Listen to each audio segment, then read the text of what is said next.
सियाराम, जय जय परशुराम, जय जय सियाराम, जय जय परशुराम, जय जय परशुराम, जय जय परशुराम, जय जय परशुराम, जय जय परशुराम, जय जय परशुराम, जय जय परशुराम, जय जय श्री राम, जय जय श्री राम, जय जय श्री राम, जय जय परशुराम, जय जय परशुराम, मंच की ओर जय जय परशुराम, उनकी उपस्थिति जय जय परशुराम, और विक्रम गौरव के स्वागत के लिए आचार्यों से मैं निवेदन करती हूँ कि शंखनाद कर और आप सभी मित्रों से निवेदन करती हूँ कि करतल ध्वनि से हमारे बीच में उपस्थित विप्र कुल गौरव माननीय राजेंद्र शुक्ल जी का आत्मीय स्वागत हो। हार्दिक हार्दिक स्वागत, वंदन और अभिनंदन। आज के इस बहुत बहुत आभार, बहुत बहुत धन्यवाद। आप सबसे कहना चाहती हूँ चंद पंक्तियों में कि पहाड़ों से सितारों तक गगन नीलाम हो जाए, पहाड़ों से सितारों तक गगन नीलाम हो जाए, नजर भर है लबालब ख्वाब एक अरमान हो जाए, समंदर पी गए गमख्वार बनकर इंतजारों में, समंदर पी गए गमख्वार बनकर इंतजारों में, उड़ाने कुछ हमारी मर्जियों के नाम हो जाए।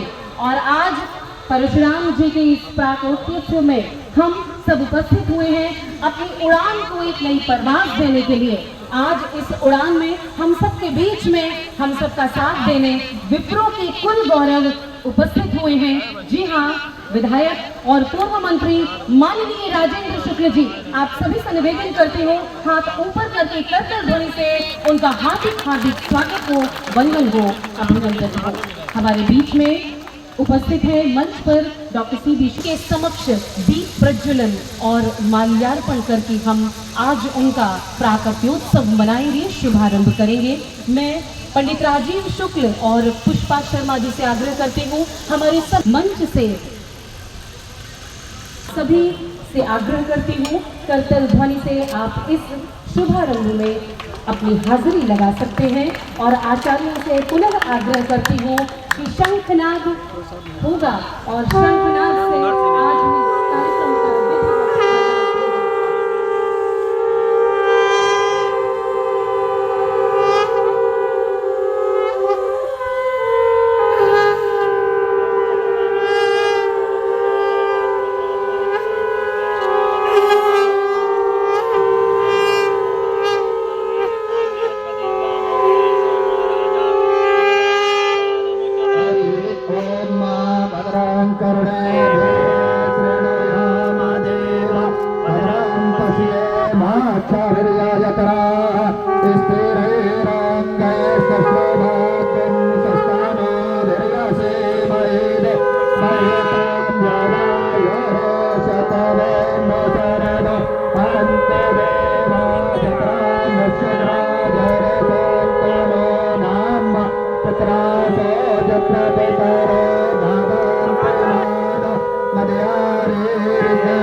फलवत्यो न ओषधया पश्यन्तान्ये गच्छेमो न कल्पन्ताम्।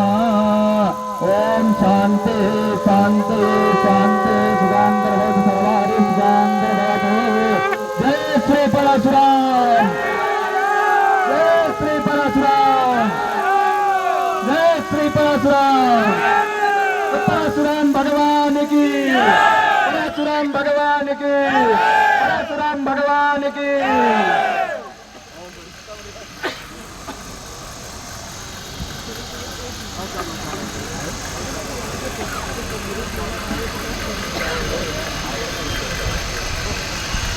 बहुत बहुत धन्यवाद, हार्दिक साधुवाद। और आप सब देख पा रहे होंगे, हर वर्ष की भांति इस वर्ष भी हमने एक सजीव परशुराम जी को मंच पर विद्यमान किया है। मैं अपने पदाधिकारी विराजमान करेंगे।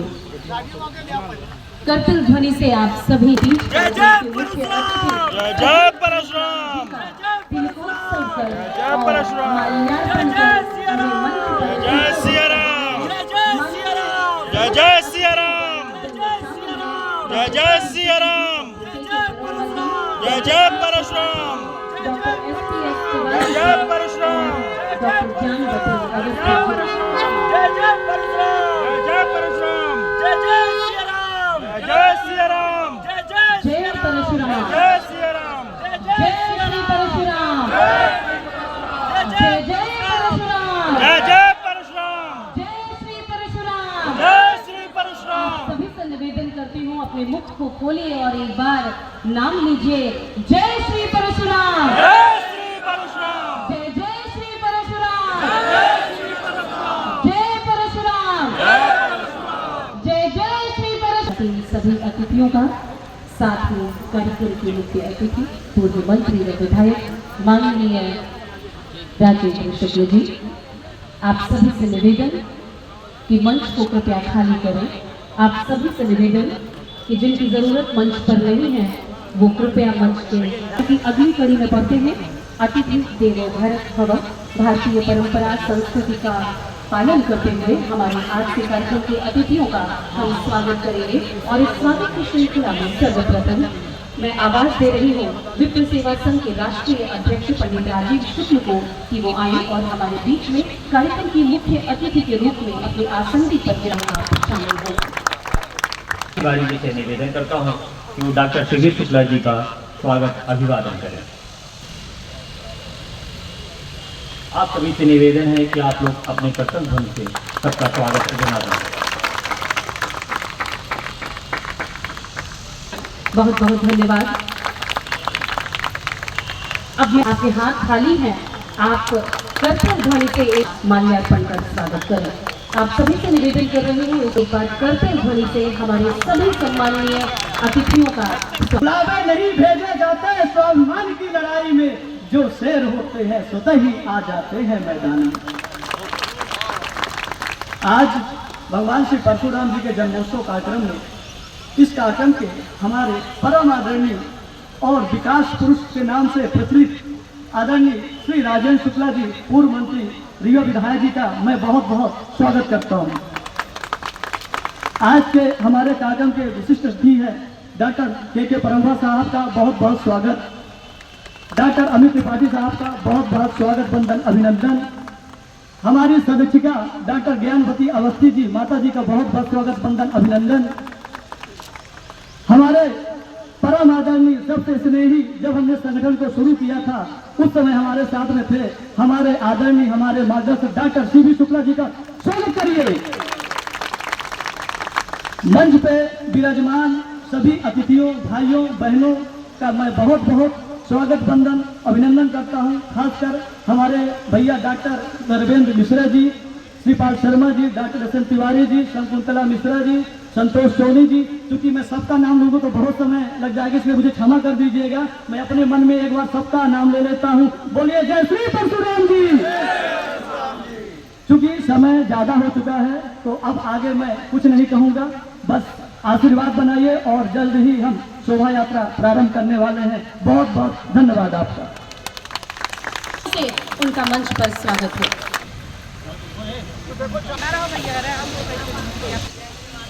आज अच्छी प्रक्रिया है, भगवान परशुराम जी की जयंती है, जन्मोत्सव आज बहुत बड़ा दिन है। भगवान परशुराम भगवान विष्णु जी के 6वें अवतार के रूप में धरती पर जन्म लेकर उन्होंने अन्याय के खिलाफ जिस तरीके का जीवन उन्होंने जिया है उससे समाज के बहुत बड़े तबके को राहत मिली। और ये कहा जाता है कि जब धरती पर अन्याय अत्याचार परवान चढ़ जाता है तो भगवान विष्णु को फिर स्वयं जन्म लेके धरती पर आना पड़ता है।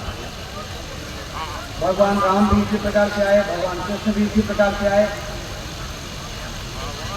और भगवान परशुराम भी इसी प्रकार से आए।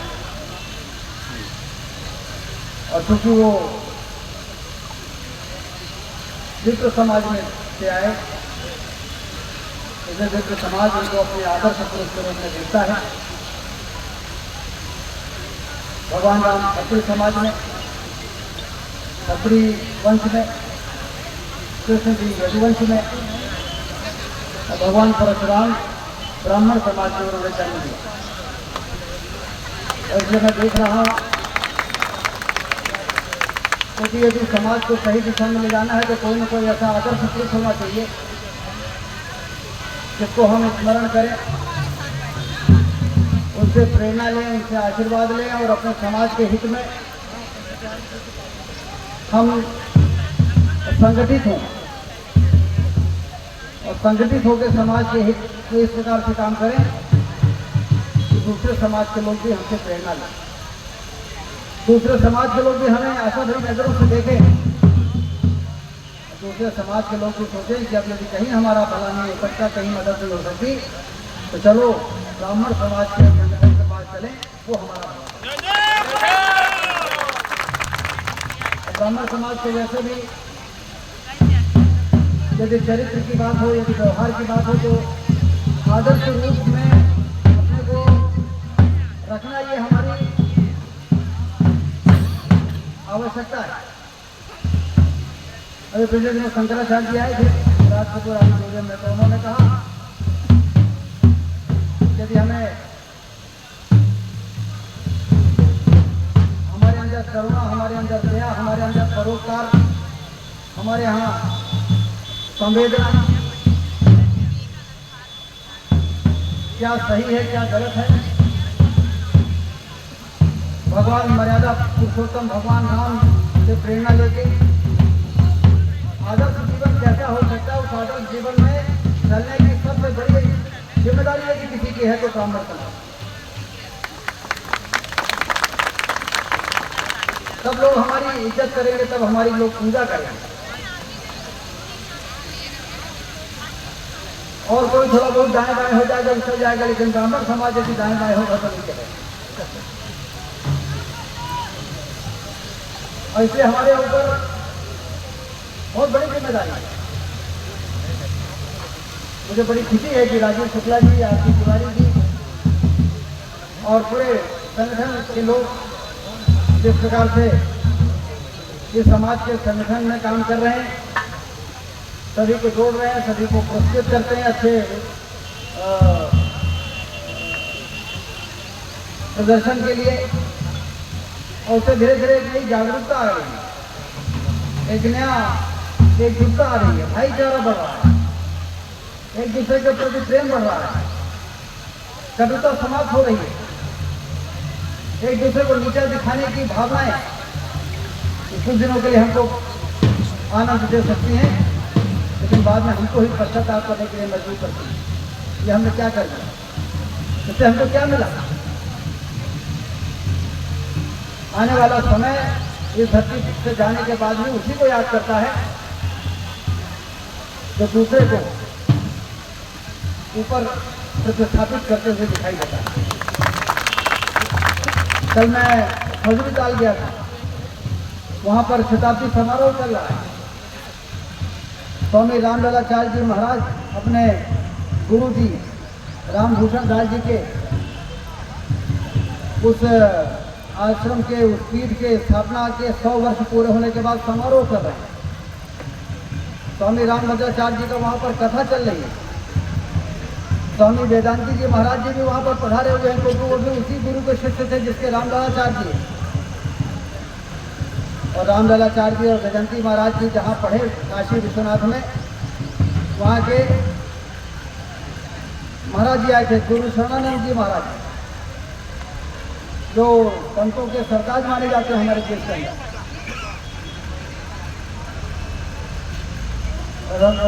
कौन सी जगह है?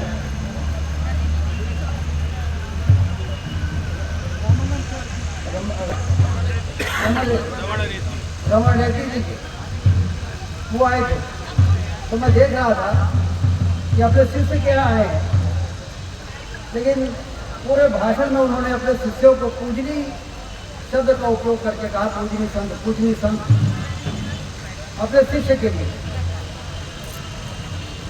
मुझे लग रहा था ये कह रहे हैं गुरु हैं, ये शिष्य हैं, लेकिन ये गुरु जी अपने शिष्य को एक स्थान मिल जाने के बाद शिष्य नहीं कह रहे हैं, क्योंकि वो भी अब महात्मा हो गए हैं, संत हो गए हैं, वो भी अब प्रवचन कर रहे हैं, वो भी रामकथा कर रहे हैं।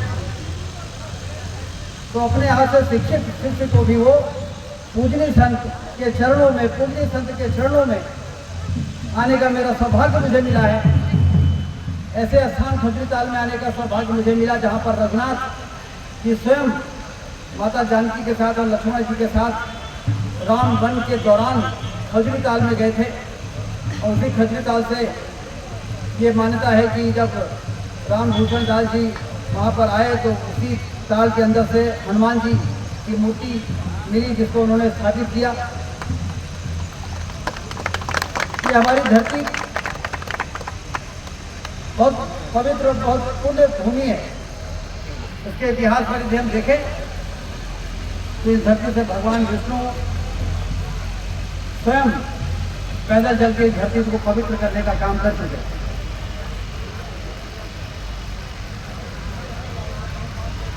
और मैंने देखा कि फिर जब रामलालाचार्य जी उनको अपना आभार व्यक्त कर रहे थे तो सिर नीचे किए थे।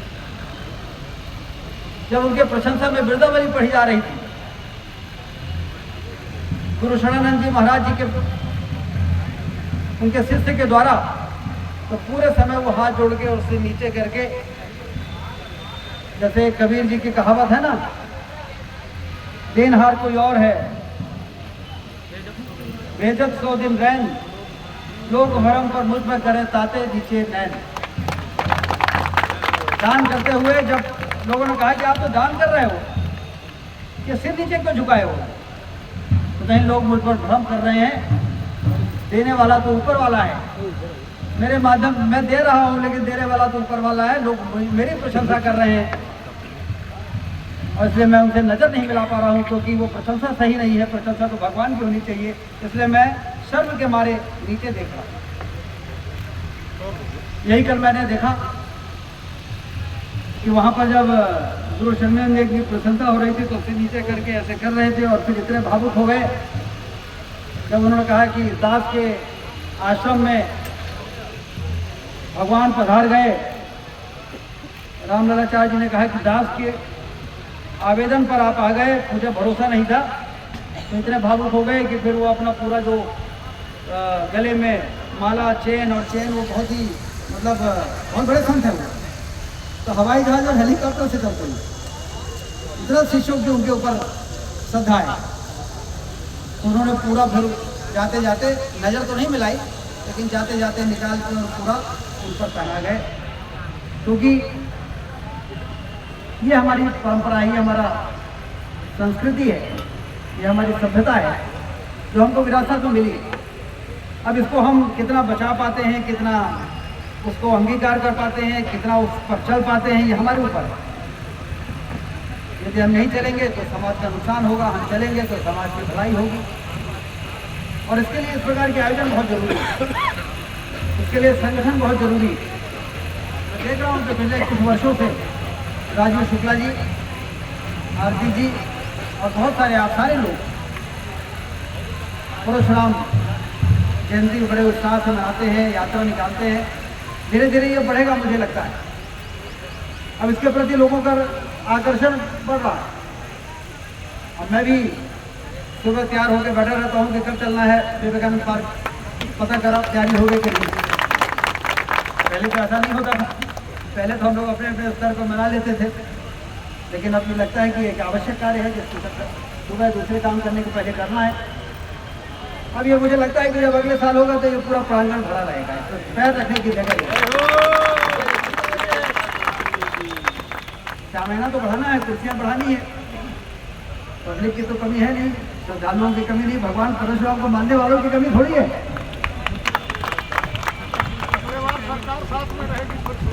और आमंत्रण का कोई इंतजाम नहीं करेगा राजू जी आगे से। आपने कहा ना कि जो आमंत्रण को शहर के लोग बच्चे तो अपने आप ही आ जाते हैं, आमंत्रण का इंतजाम थोड़ी करते। बस आह्वान करना है, ये भव्य कार्यक्रम होगा और ये जो संगठन की शक्ति होगी हमारी, ये हमारी शक्ति किसी का नुकसान करने के लिए नहीं होगी, लोगों की भलाई के लिए होगी, लोगों की मदद के लिए होगी।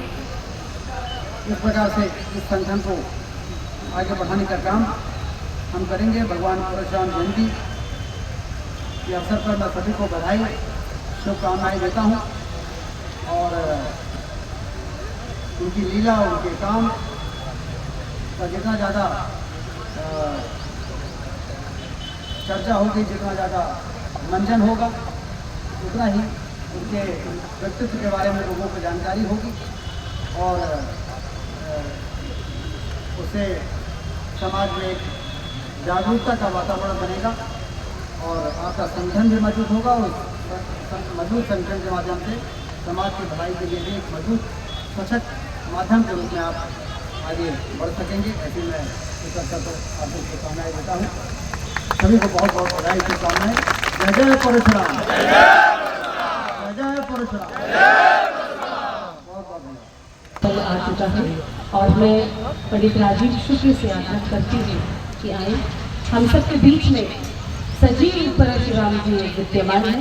मैं आदरणीय राजीव शुक्ल जी से भी आग्रह करती हूँ।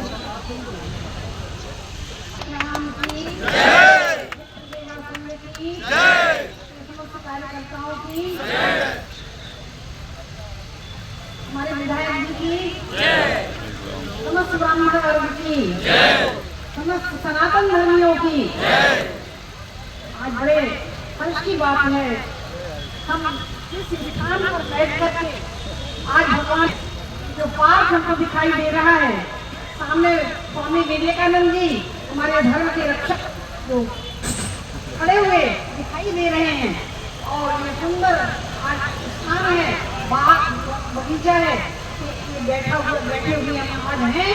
ये स्थान हमको किसने प्रदान किया है? राजेंद्र भैया ने प्रदान किया है, हमारे राजेंद्र शुक्ल जी ने प्रदान किया है, विधायक जी ने प्रदान किया है, हमारे मंत्री जी ने प्रदान किया है और ये ऐसे कितने जगह प्रदान किए हैं। सारे शहर का चप्पा चप्पा उन्होंने हम लोगों के लिए प्रदान किया है। में हमारे बच्चों को जोश दें और उसमें सभी ने भगवान परशुराम जी को याद भी किया और संकल्प भी लिया है कि हम धर्म की रक्षा करने के लिए समाज में रहने वाले हर वर्ग के कल्याण के लिए अपने संगठन के माध्यम से लोगों की भलाई करने के लिए आगे बढ़ेंगे और भगवान परशुराम जी ने जो धर्म और धर्म के साथ साथ अन्याय के खिलाफ हमें जो आक्रामक संगठन के माध्यम से आगे आने की आवश्यकता है। भगवान परशुराम को नरसंहार के रूप में भी लोग जानते हैं, क्या है इसका पूरा? जैसा कि अभी श्रद्धेय ज्ञानमती अवस्थी जी ने जो मानस वर्मा जी उन्होंने बताया है, उन्होंने पीड़ित मानवता की सेवा करने के लिए और जो लोग कमज़ोर थे उनकी रक्षा के लिए, जो लोग आतताई थे उनके संहार का काम उन्होंने किया है और इसीलिए आज वो भगवान के रूप में हर वर्ग में वो बड़े श्रद्धा के साथ याद किए जाते हैं। अभी को परशुराम आएंगे। वैसे भी जब भी धरती पर अन्याय अत्याचार बढ़ा है, भगवान ने स्वयं इस धरती पर जन्म लिया, भगवान राम ने लिया, भगवान कृष्ण ने लिया। इसी प्रकार से भगवान परशुराम जी ने भी इस धरती पर अन्याय को समाप्त करने के लिए जन्म लिया।